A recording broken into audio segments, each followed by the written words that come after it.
Oh. Show's over, boys.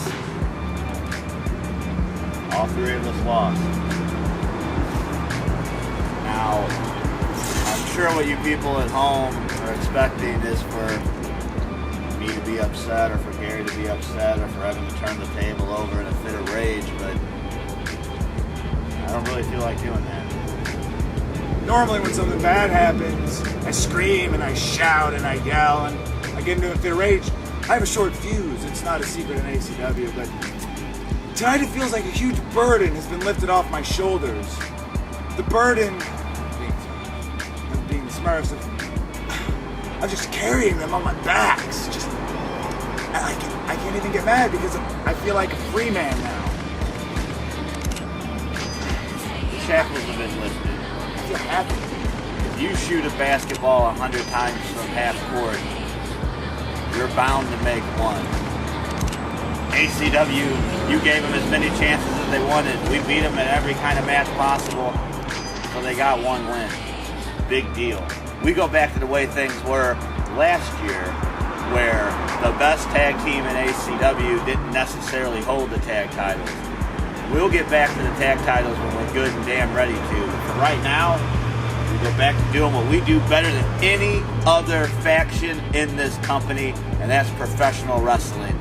We will dominate everybody in our path and prove once again that we're the best. Davey Vega's not sitting here right now because he went toe-to-toe with the badass from Big Japan, and he damn near beat him. Remember that. You remember this night is not a night that the Submission Squad lost the titles, not a night that we took a step back, but a night that we took 3 steps forward. Remember that, ACW. There's so much to look forward to. So many people to hurt. ACW, the whole locker room. It's tap out time, bitches. Jump rope.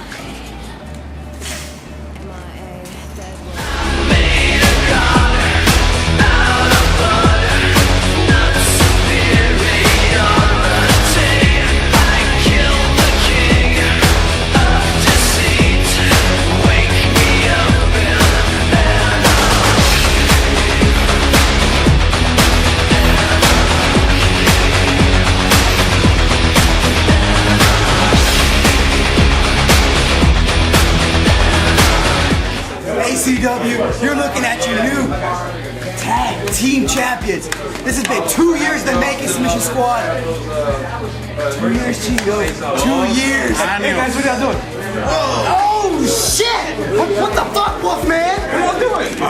Oh! What you're looking at is one hairy beast. Yo, shut the fucking promo! Yeah, fuck! Anyway, as Barry goes, put your shirt on, let's take off his sweater. You look at the new ACW Tag Team Champions.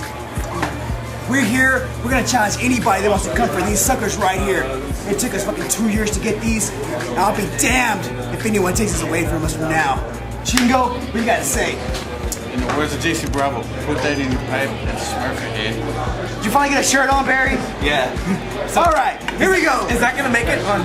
Yeah, you gotta be on YouTube. You fucking hairy bastard. But anyway, Smurf Nation, we got all the gold now. We're taking it back to the Smurf Village, and guess what, guys? Gotta feel a little something up. ACW, Oh, I'm sorry. when you see your name across from us on the billboard saying you stick on the Smurf Nation, it's gonna be any member of the Smurf Nation. It could be Barry and Chingo on the tag titles, me defending the YouTube. Fuck it, we'll give the YouTube to him. We'll carry this. Get ready for a new era in ACW.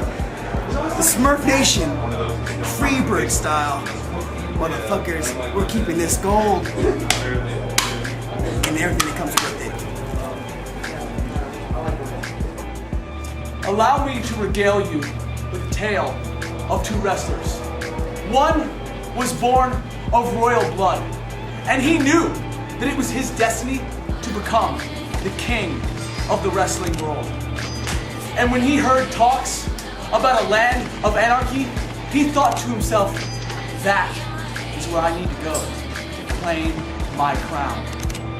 there were warlords who stood in his way and said he didn't belong.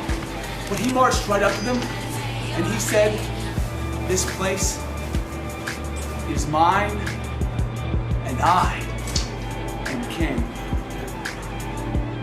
And he walked back to his castle, and do you know what he heard?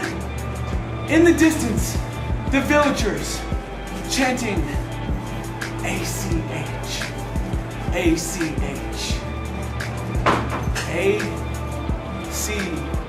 ACH. They were supposed to be chanting for their new champion.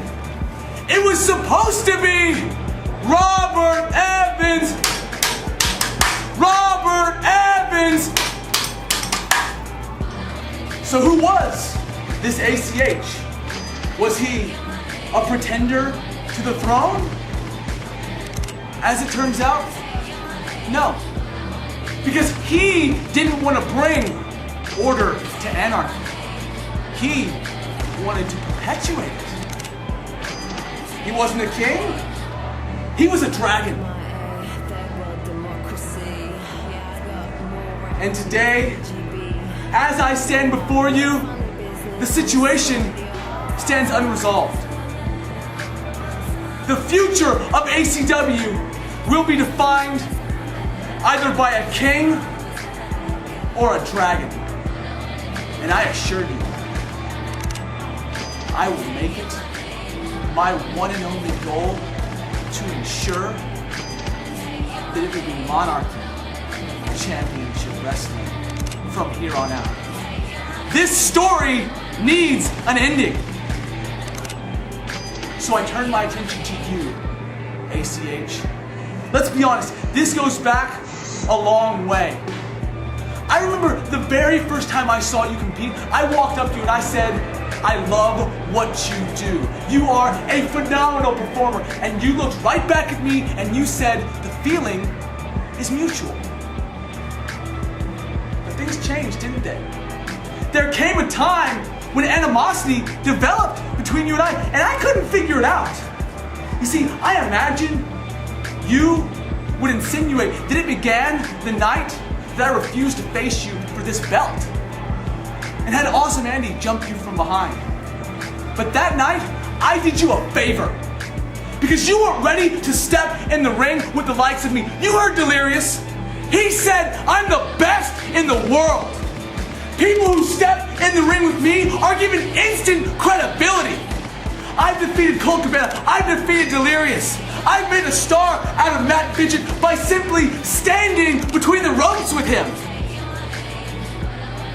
But you know what? The credibility that I lend another person can't be their only credibility. And for you, it would have been. The fact of the matter is, we debuted in ACW around the same time. By the time that we were supposed to face one another, you were undefeated. And yet, who was the bigger star? You were still caught up like a mark in your win-loss record. But you meant nothing. I, on the other hand, was a star in my own right and a bona fide star maker. And I've said it time and again. If you can step into the ring with the very best in professional wrestling, Masada, and you can go toe-to-toe with him, then you have a place in this business. And that was the night I turned the corner on ACH. Do I like you? No. But I think you're ready. I'm ready. This means as much to me as I know it will to you. Because I have to know that I can defeat you, ACH. I have to know that not only am I the most charismatic performer in ACW, I'm the very best. We're both great. But there can only be one best. And so, I laid out a challenge. On August 22nd, I expect you to show up to Mohawk in San Antonio, the place that built you and built me. And once and for all, we will find out who is the best.